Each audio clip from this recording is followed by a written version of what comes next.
Welcome back to A Celtic State of Mind. I'm Paul John Dykes, and this afternoon I'm delighted to be joined by Kevin McCluskey, all the way from Budapest.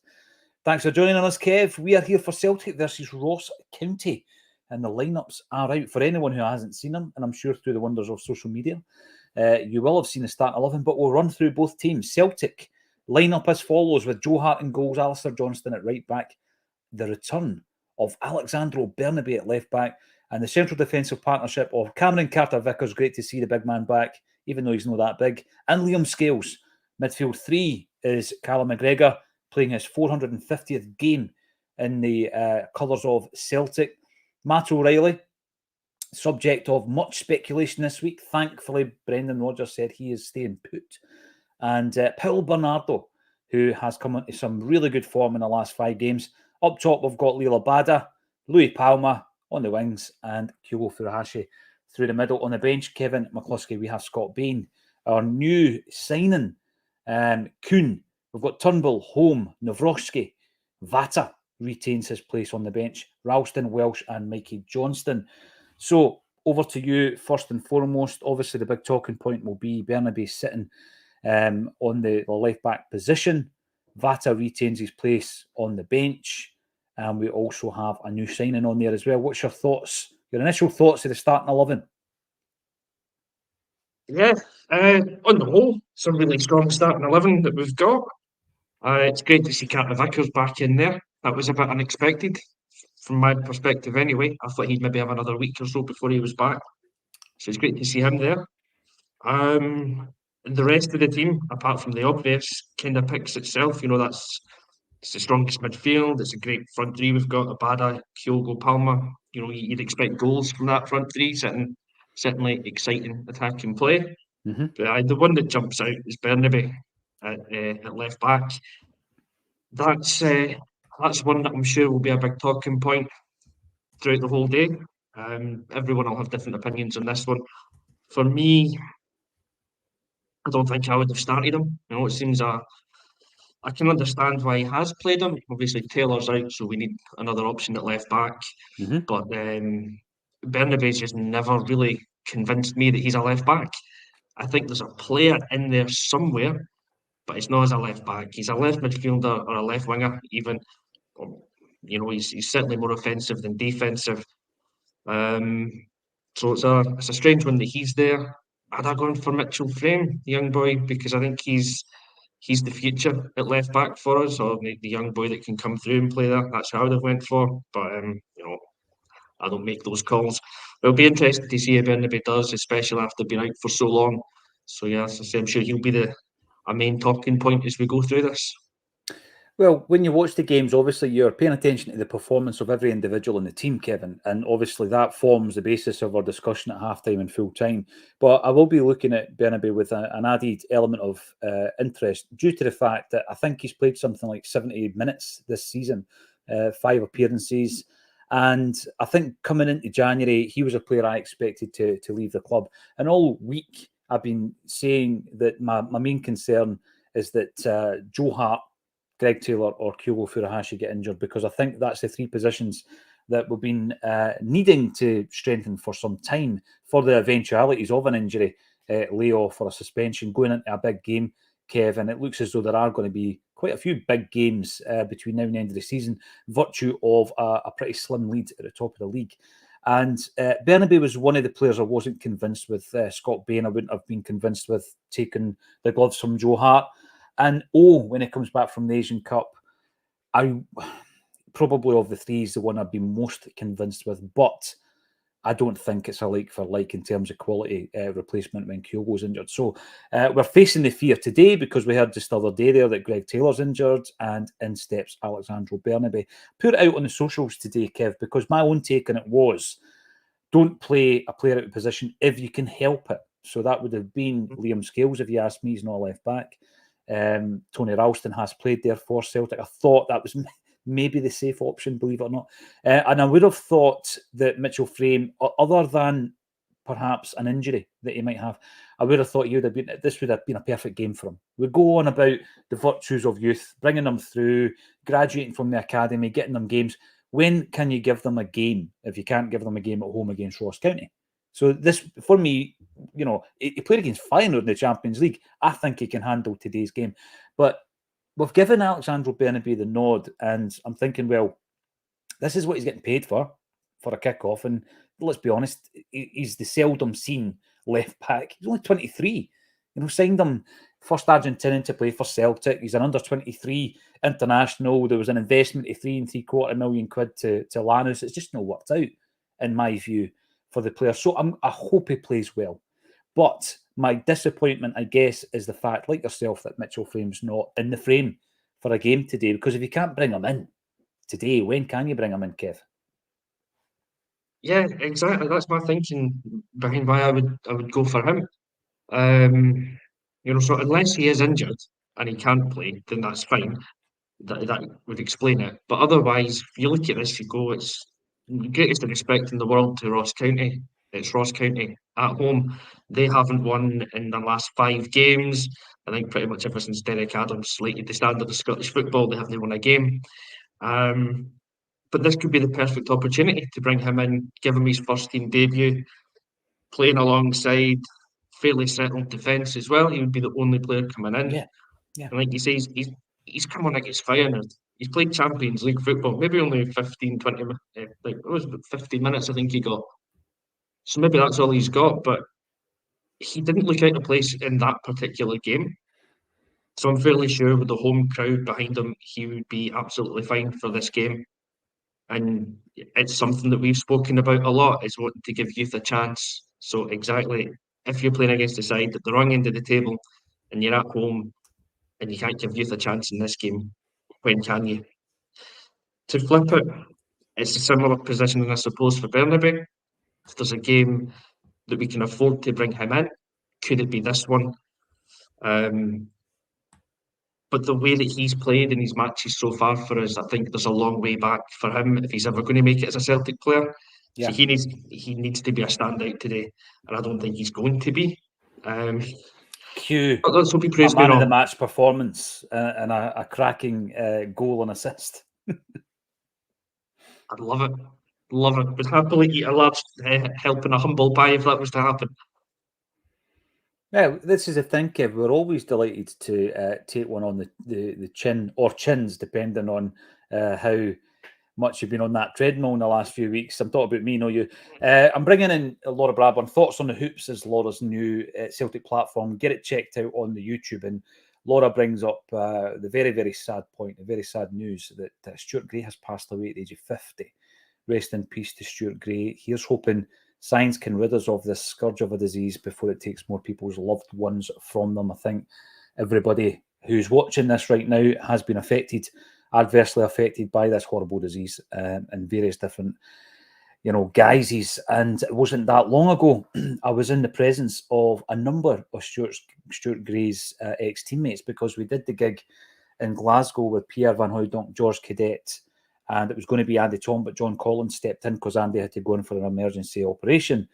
And of course, Jackie Mack and Simon Donnelly were there as well, and all 5 of the players had played alongside Stuart, by which time we knew he was ill. And it was just horrible, because these guys, Kev, although they've been retired a few years from the game, they're young men.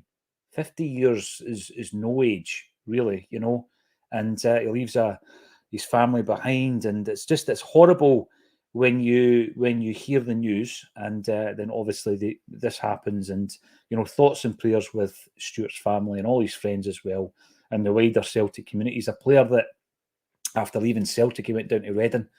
Tommy Burns took him down to Reading, and most recently he was working as a postie. And I remember there was an occasion where I was pulling a Celtic team together. I think the game was cancelled because of the lockdown. And I was talking to Stuart to try and get him up for one of the ex-player games against Aberdeen to raise cash for cancer. This was quite a few years ago, and obviously before his diagnosis. It's just horrible news, isn't it? It is indeed, yeah. I remember Stuart coming through as a young boy, and again, talking about Mitchell Frame, you want to see the young boys come in and do well and make an impact. And Stuart would have been one of those players that, again, when I was younger, you wanted to see do well. No, not to age me in this one, but he's only 10 years older than me. So it kind of brings it home that, yeah, he was a young man. He had a lot of his life ahead of him. It's very, very sad what's happened. So yeah, as you say, thoughts and prayers out to the family, to his friends, to everyone that knew him, and then to echo Laura's comments there as well. Let's just hope that science can advance and we can get rid of these horrible diseases and that affect so many people's lives. Yeah, you're right. I'm 45. In case anybody out there wasn't aware of that. So yeah, you do look at that, and it's a young life gone.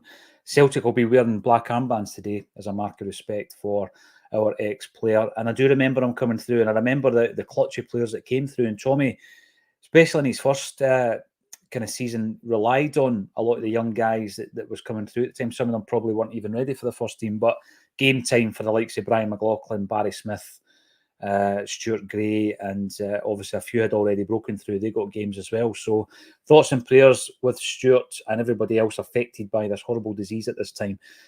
Let's get some of your comments coming up. Double Denim, fantastic to hear from you as always. You're on the YouTube. If you are on YouTube watching the pre-match from Acsom, all you need to do is subscribe to the channel, free charge of course, and you can get involved in the live chat, agree, disagree, and throw a few grenades in there as well, if that's your thing. Happy match day, folks. So, Bernabe back in the driver's seat at left back. Chance of a career renaissance, maybe, or too little too late. Otherwise, we look strong and hope we get an album cameo. Sorry, I didn't get that last bit. I've maybe misread it. Just maybe a wee typo. But we're on the subject to Bernabe, and it's the same as Bernardo, to be honest with you, because up until that 5-game spree that ended with Bucky Thistle, Bernardo wasn't really in my thoughts in terms of the second half of the season. I was looking at him. I hadn't seen enough, Kev. Obviously, the gaffer liked him because he was playing him in the Champions League, and he seemed to be a big game player. But it was only really in the last 5 games that he came into his own. And it might be argued that Alexandro Bernabe has not had that, a run of games, particularly under Brendan Rodgers. There must be something, there must be a reason we bought him in the first place, Kev. And, I do want him to play well. But in the back of my mind, I'm also thinking, right, Matt O'Reilly's gone nowhere. I can see that being something that the club will point to at the end of this transfer window if we didn't get any bodies in. Cameron Carter-Vickers has signed a new deal, and that kind of thing. Leela Bada, there's been a lot of speculation about him. We might be able to keep him. I want a new left back, Kev. Is it too much to ask? However, Bernabe, even if he was to play well today, it wouldn't change my mind, Kev. I would still want a new left back. Recruitment has been a subject and the topic of conversation. You only get to talk about it once a week normally. How are you feeling 7 days on, one player in? Right, well, first of all, I'm really glad you didn't say that is Bernabe going to be like that new left back for us and leave me Like hanging on that one, like a new signing. That's what I was hinting at, to be fair. Because yes, because I was thinking about this because I've been expecting a question about the January window, and I'm thinking that the cynic in me will go, we will you will start to see a change in how we talk about this. And by we, I mean the club and Brendan. And it will not be the January transfer window they will talk about. They will talk about January, the month. We've come out stronger at the end of January. Stronger being maybe Bernabe's the new left back, but Vata hopefully signs a new contract and is the new young hope. We've kept hold of O'Reilly. We've kept hold of Abada. Have you Carter been Vickers sent has a signed a new memo? Have you contract. been sent a memo this morning? You've been copied in accidentally to a memo that you shouldn't have seen. Possibly. It is cynical, but I mean, let's be honest, Kev. As a football fan, you do become cynical, don't you? Because you get used to the inner workings of the club, don't you? Aye. Especially when you've seen this movie quite a few times before. You've got a decent idea how it's ending. To the point where we are 27 days into January, and I've given up on the January transfer window now. I don't think we're going to sign anyone else. I had confidence, or hope rather than confidence, at the beginning that we would make a couple of moves. And now, like I say, 27 days in, we've signed Nicholas Kuhn. We could also put in Rio Hatati. We'll come back a stronger player after the Asian Cup as well. If you want to put that one in, the board can thank me for that one later. Um, we're we will be stronger at the end of January than we were at the beginning, but I don't see us making moves in the transfer market, and it's hugely frustrating. And the biggest frustration about it all is that at this point, you can almost sit back and accept that that's what's going to happen because you just know it. We might make a loan signing on the last day, but we're not signing the quality that Brendan Rodgers has said he wants, and we're not signing permanent additions to the team just now. I See the mean, what thing can with you say? loans. I still think we'll be strong enough. And if you ask Brendan, is the squad strong enough to win the league? The answer is yes. Which again gives the board that out that they don't need to go and spend the money, and they've already spent 20 million in the summer. Yeah. But as a fan, I don't care about that. I want us to be a stronger team. I want us to have players in the door, and it's not going to happen, unfortunately. I don't think. Well, we're on the 27th, and you know that discussion point is dominating a pre-match discussion about today's league game against Ross County, and that's because there's a frustration and disappointment. But then it gets to that point almost of acceptance. Now, you mentioned the loan market there, Kev. I don't think it's a bad. I really don't think it is a bad word. We've used loans in the past for short-term gain, short-termism, emergency loans this season. Nat Phillips didn't work out. We weren't harmed by it because there was the resurgence of Liam Scales, so it's not as though it harmed us, right? But in the past, there have been a number of short-term deals for players that were never going to stay, and most of them we didn't want to stay. Let's be honest. Scotland's most expensive footballer of all time, Ollie Burke. You've also got guys like Jeremy. You knew I was going to mention him.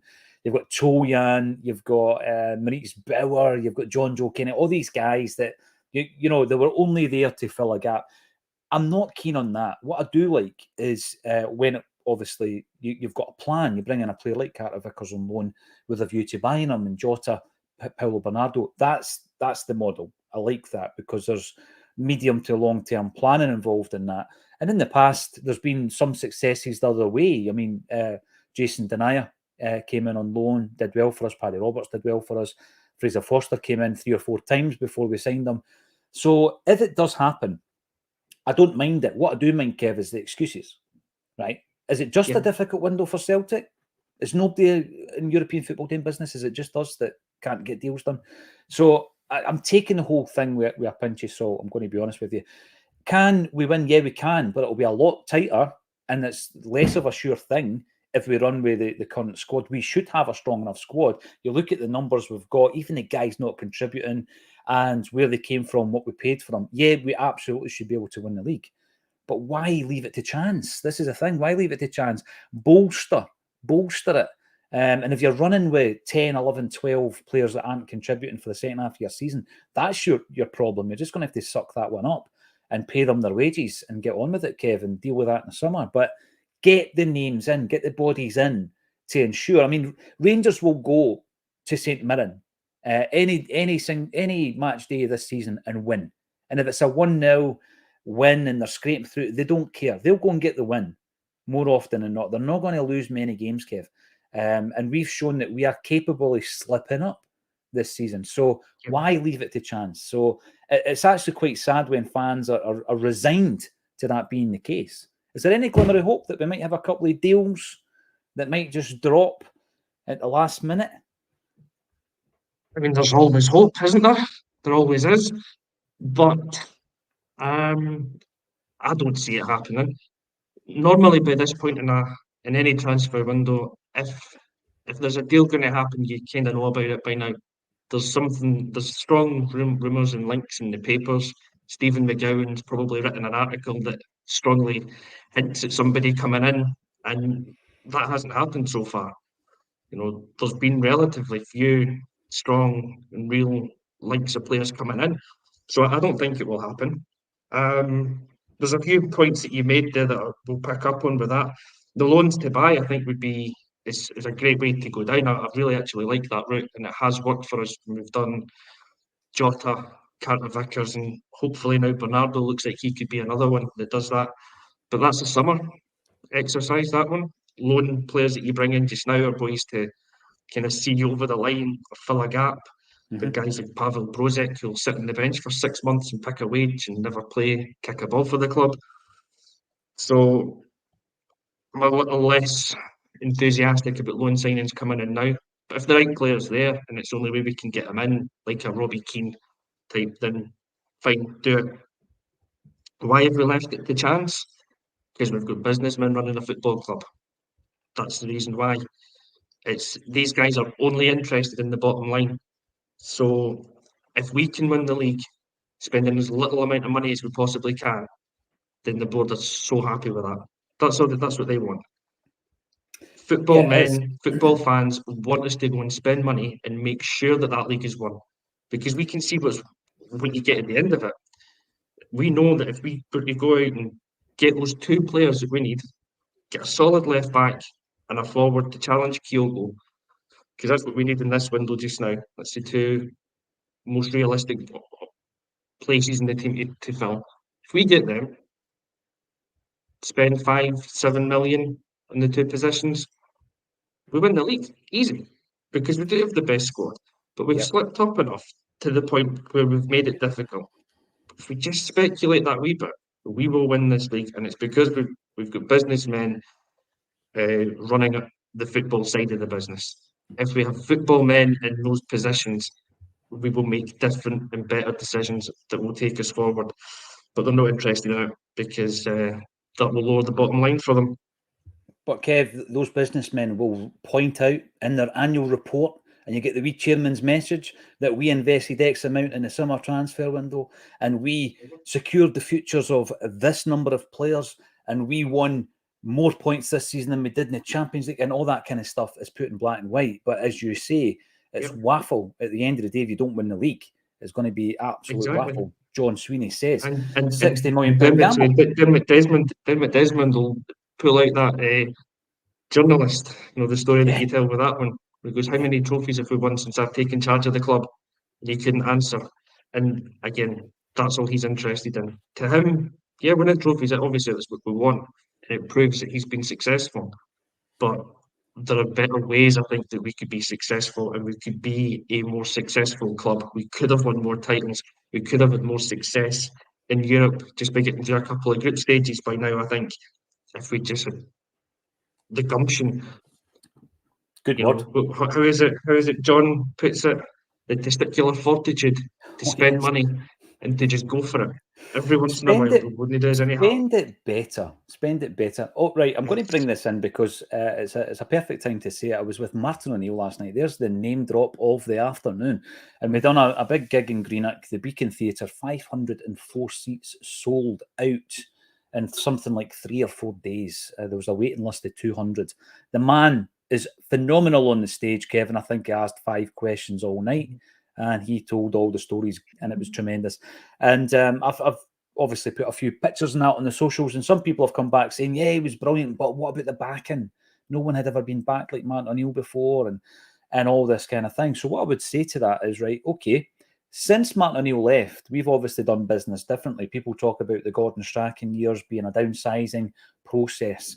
Kev, Martin O'Neill, since he's left, we've had 18 completed seasons since Martin O'Neill left the club, all right, in 2005. And in those 18 seasons, we have won 14 league titles. We have won 5 doubles, 5 trebles, a quadruple treble, 9 in a row. We've been in the last 16 of the Champions League 3 times, and we have competed in the groups, separately from the 3 that I mentioned, 5 times. So the club will tell you, we know what we're doing. Look, this is the money we spend, but look at all this, look at all these honours. And right, okay, I'm trying my best to be balanced on this, absolutely. But you know what? Definitely when it comes to Europe, we should have done better than that. And there's nothing wrong with striving for more. John Sweeney talks about £60 million gamble. We shouldn't be gambling with that kind of money. What I'm going to have to do, obviously, is have a look at the 18 seasons before O'Neill and see what we won prior to 2000. That'll be an interesting read, because that was all the dark seasons, and then the Fergus takeover and all that kind of stuff. What are you saying to the predicted outcome of the transfer window? What are you saying to the starting 11 today? Let us know your thoughts. We've got the Tobago Police Station Celtic Supporters Club, who has contributed to our fundraiser for wee Jamie Tierney by meeting me up at Celtic Park a couple of months back and handing over some jerseys. So it's always great to see you in the comments. And absolutely hopeful Alexandro has game that gives Greg something to think about. Any win will do. I want a good win today, Kev. I think Derek Adams is the biggest moan in Scottish football. I mean, every time you hear Martindale talking at Livingston, he's talking about lack of money, lack of budget, lack of fans, lack of sponsorship, just lack of everything, really. You're losing the will to live listening to the guy. And then Derek Adams comes in, and I don't know what on earth he's doing back in Scotland because he thinks your game's rubbish. So let's prove to him that there's at least one decent team in Scotland and give them a right good turn going over. I want to see fast, entertaining football, and I want to see at least 5 goals today. There you go. There's a bit of positivity for you, Kev. I'd settle for that. I think about 5 minutes ago, I was giving Derek Adams a run for the biggest moan in Scottish football, right enough. You were. But Get out of it, man. Snap out of it. We've got a especially £4 now that million you've just rhymed off all Argentinian the left back. exactly, and you've just rhymed off all those trophies that we've won in the last 18 years. Mm. So, maybe I don't know what I'm talking about right enough, and I just want too much. We want more. But That's what it is. I want more. I just want more and more. Never happy. But yeah, I think I'm not going to be as bold as Jerry was last weekend and go with a 8-0 and I'm doing the show in my pants. But I think this is an opportunity for us to put down another marker again. Um, every game at home, I think we've got it in us, to win games pretty comfortably. And I'd love to see us do it again today.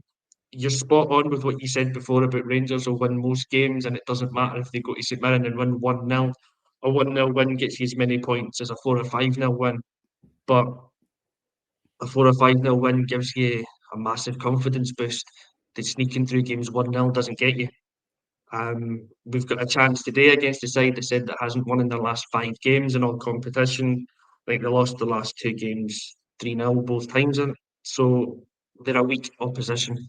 We've got a real chance today to go there, get a good, comfortable win, 3-4-0. It's definitely doable. And if we do, it just gives you all that confidence in the world that you need going into the last 4 days of the transfer window. We will absolutely pull out a worldy signing and run away with the league. See how I've turned you around just by telling you about all the honours that we have won since Martin Neil. You and boy Martin, it was actually surprising. I knew we'd been good since then, but I mean, when I wrote it down, I thought to myself, wow, we've been very good. You and boy Martin, it's simple. Win every game from now to the end of the season, and 2 trophies will be in the bag. Absolutely. 450 appearances today. Easy peasy. For Callum McGregor, who has averaged 49 appearances every season for the last 9 seasons. He's 30. He's 31 in the summer. And if he plays like Scott Brown until he's 36, he will have played 700 games for Celtic. Only one person has played more than that in the history of the club, and that's Billy McNeill. That is the type of manager we're looking captain. Maybe it will be the manager that we're looking at in Callum McGregor, an absolute legend, not in the making a legend. We are watching it in full technicolor. Mark Connolly, look forward to seeing Kuhn today off the bench. Absolutely, we've got to. He's the only thing that we've signed, the only player we've signed. We really are looking forward. Talking about players coming off the bench, and we'll talk about the dearly departed Stuart Gray. I always remember that game, 5-0 against Aberdeen, and it was live on the TV, and it was the famous game where George Cadet came on after a long-awaited saga with his registration deliberately being delayed by Jim Farry. Lawrence never mentions that. And George Cadet finally came on and made his debut, but Stuart Gray had grown his hair, and him and George Cadet had the exact same hairdo. Hair like spaghetti, as the song went. And Cadet scored and blew the airwaves that night on the radio. I've got that on tape. That's how much of a sad wee Celtic fan I was. I've got the radio broadcast on tape where it just blinks off because Cadet scored and the Celtic fans went wild. I want another 5-0 today, and it would be fitting for Stuart Gray, who is, really sadly passed away at the age of 50. Sean Stout, Bernabe, getting a chance. He will surprise us, just like Scales. This is the thing. Scales and Ralston, a cautionary tale, Kev. Never write off a professional footballer at Celtic. You never know what might happen. I've got to say very quickly, though, delighted that Rocco Vata's on the bench, and hopefully he'll come on and get a wee bit of game time against better quality opposition than last week. Fraser Forster, yeah, he did sign. He signed first time, remember? He was I think he was on loan 3 times, and then we signed him permanently from Newcastle. And then we made big money by selling him to Southampton. We got him back on loan. And unfortunately, we didn't get the deal done permanently, because who knows what might have happened in that COVID season had he come to the club. Fraser Forster now at Spurs, of course, along with some other guy that used to be at Celtic Park. And I was thinking about getting back into English football, but it was too raw for the first 6 months of this season, Kevin. I might start watching it now. And here we go, Maestro. Don't think you're missing much. What was that, Kev? I don't think you're missing much. It's overrated. I'm sure it is overrated. Maestro, what do you think about Quan? I was hearing good reports about him today, actually, against Rangers. He's definitely getting games, which is better than sitting in his house on match day, isn't it? So hopefully he will get a wee bit of momentum, and he might come back and make a contribution at Celtic. I was hoping he would make a contribution today against Rangers, who are now 2 points behind us, but we've got a game to play today that will give us a game in hand. They'll have a game in hand. So, yeah, we know that it is tight this season. Let's go to the action, Kev. We'll be back at half time. Hopefully, it'll be a free-flowing, never boring performance in the first half for Celtic. And Kevin and I will be back to discuss that. Let us know your thoughts in the comments, and subscribe to the channel if you want to get involved in the chat at half time. Thanks, everybody, for getting involved. And thank you to Kevin McCluskey for joining me on A Celtic State of Mind.